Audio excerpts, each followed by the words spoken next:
Este es el tercer audio cuando Dios escribe tu historia. Recuerden que el encuentro de la mamá con su hijo, ¿recuerdan eso? En la historia anterior ustedes pueden ver. Espero que no escuchen este audio o no sigan escuchándolo hasta que no escuchen desde el primero hasta este. El encuentro de la mamá con su hijo no es el fin de la historia. Todo comenzó con la fecundación de un embarazo de Dios en dos personas que Él escoge para llevar a cabo un rescate o salvación de un niño huérfano. Cuando hablo de salvación, no estoy hablando de la salvación eterna, estoy hablando de salvación de un niño en una condición de vulnerabilidad en un lugar que no era propicio para él.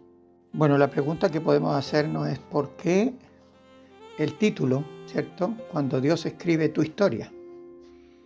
Bueno, para partir por la historia de mi hijo, para que tú puedas ir pensando en tu propia historia. Simplemente porque cuando mi esposa y yo entramos en aquella oficina preguntando si allí tenían algún bebé para adoptar, jamás se nos habría pasado por la mente lo que Dios tenía preparado para rescatar a aquel niño que seguramente nadie querría adoptar. Palabras de la directora de esa institución donde habíamos ido. Dios es especialista en rescatar lo débil y lo menospreciado de este mundo. En el audio anterior fuimos testigos de un parto complicado, porque no sabíamos cuál era el niño y nadie nos lo diría. 40 eran las posibilidades y uno era el que necesariamente sería rescatado o nacería aquel día. Humanamente, las posibilidades de abortar, en términos figurados lo sigo diciendo, abortar todo lo que se había hecho, hasta ahí eran de 40 a 1. 40 niños y había uno que escoger sin saber quién era.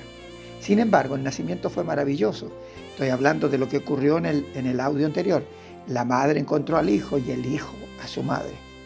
Bueno, más tarde el hijo encontró a su padre porque yo estaba como ausente de todo. como diría una mujer. Hombre. El gozo de aquel orfanato será recordado por siempre, porque todos éramos testigos de un acontecimiento extraordinario, con un final que aún no termina de escribirse. Madre e hijo estaban muy abrazados. Ambos disfrutaban ese momento. El niño tenía una alegría tan grande que sus ojos brillaban y sus brazos apretaban con fuerza el cuello de mi esposa, de su mamá. Entramos en una salita junto a todas las tías del hogar. Las emociones desbordaban en ese lugar. Entre tanto, se introduce una niña, aproximadamente de 3 años, y me tira el pantalón para decirme, llévame, llévame. No le digo lo que sentí. La tomé en mis brazos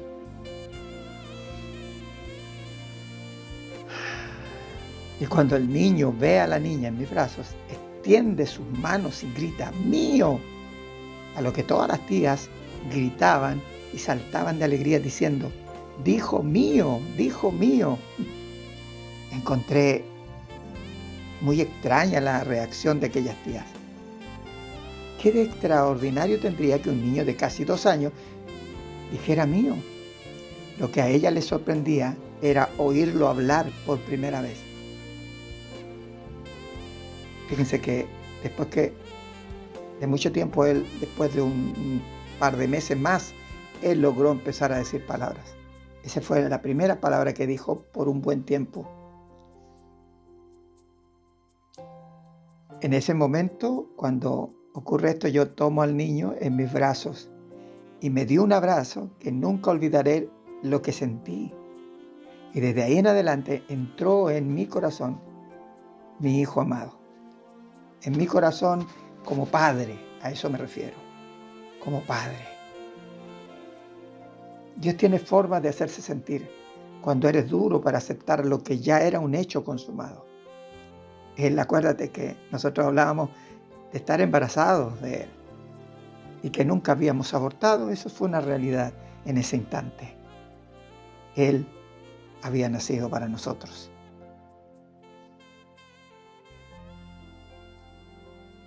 Entre tanto, la asistente social había salido de la sala para comunicarle a la jueza lo que había pasado. La llamó por teléfono y ella nos dice: la jueza quiere verlos.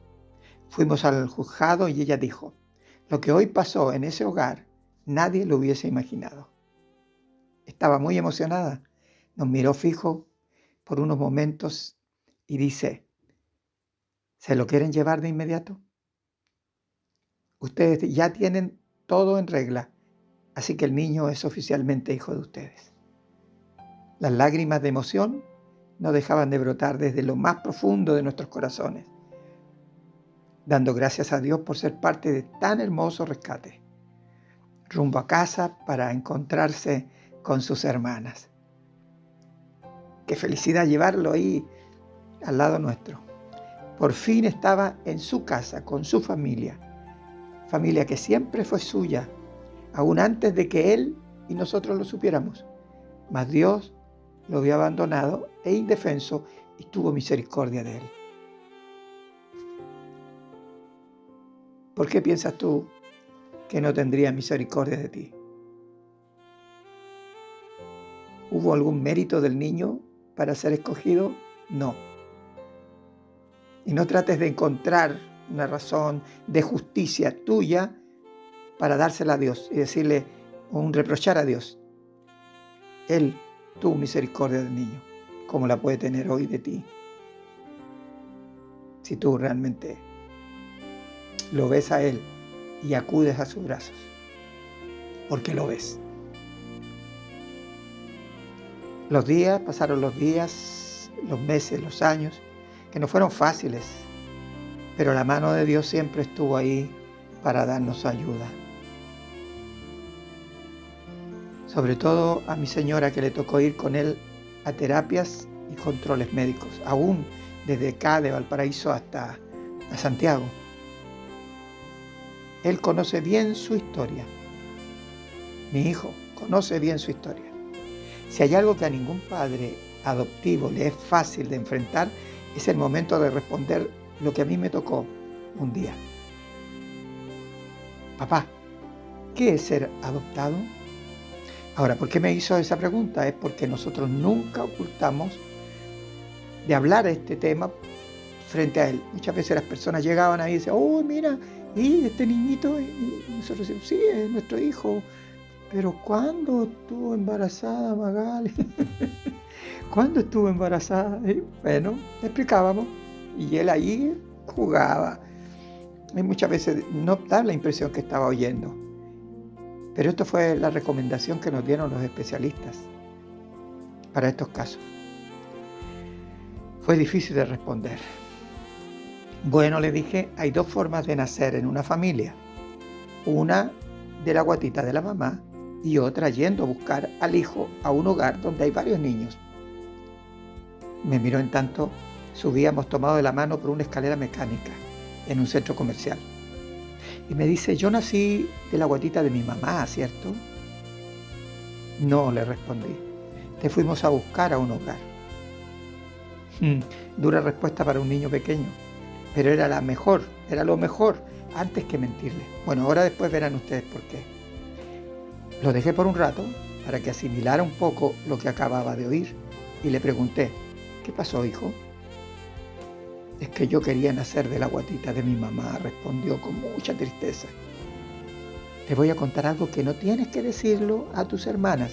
Es un secreto entre los dos, ¿ok? Me miraba fijamente, intrigado. ¿Qué secreto sería? Tus dos hermanas nacieron de la guatita de tu mamá, pero a ellas las tuvimos que aceptar tal como eran. En cambio, cuando fuimos al hogar donde estabas tú, había 40 niños. ¿Cuál crees tú que fue el más hermoso para nosotros? Yo, respondió sorprendido, llevando su mano al pecho, diciendo: ¿yo? Tú, hijo, tú. Su rostro cambió radicalmente. Nunca más hizo la misma pregunta. Se fue feliz, caminamos felices. ¿Tú eres hijo de Dios? Esta es la pregunta para ti. ¿Por qué eres hijo de Dios? ¿Qué nos haces hijos de Dios? Y yo creo que esta historia ilustra algo muy importante, que la palabra de Dios lo dice.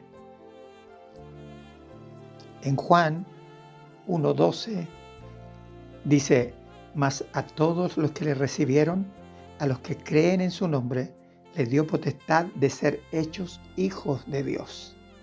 Les dio la autoridad de ser hechos hijos de Dios, los cuales no son engendrados de sangre, no es porque naciste, ni de voluntad de carne, no es porque alguien te lo dijo, ni de voluntad de varón, ni por autoridad que tuviera, eclesiástica, autoridad política, lo que sea, sino que es por voluntad de Dios. Este hijo que llegó a nuestra familia en un sentido natural fue llevado por Dios hasta esta familia. ¿Por qué? Porque él vio a su mamá, la reconoció y ambos se unieron. Y yo también entré en esto. Pero esa obra no fue nuestra, fue obra de Dios. No había forma que nosotros pudiéramos saber el desenlace, ni con todas las complicaciones que hubieron en el camino. Solo Dios tenía el control de toda esa situación. Así Dios tiene control de todo lo que está ocurriendo en este mundo. Pero también Él permite que aquellas cosas que te parecen crueles y difíciles de aceptar están ahí por un motivo. Y solamente tienes que confiar en Él. Tenemos que confiar en Él. Ahora, la razón y el propósito de todos estos audios que he enviado a muchos de ustedes y que también están en YouTube es para eso, para que ese encuentro maravilloso y milagroso, porque es un milagro, porque es algo espiritual, se dé en cada uno de nosotros. Los que estamos oyendo, los que estamos interesados, es por algo, es porque Dios nos está llamando, nos está diciendo: yo quiero un encuentro contigo. ¿Y por qué no creerle a Él en lugar de creerte a ti mismo? Es que yo soy malo, es que yo soy pecador. Es verdad, todo eso, y es por eso, porque estás en un orfanato, estás huérfano sin Dios. Es que lo necesitas a Él para que Él haga en tu vida lo único que tiene sentido. ¿Por qué venir a este mundo para morir sin que haya nada más allá ni nada más acá? No solamente los cristianos deben ir a Cristo para ir al cielo, deben ir a Cristo para saber por qué están viviendo y qué significa esta vida en las manos de Dios. Un abrazo.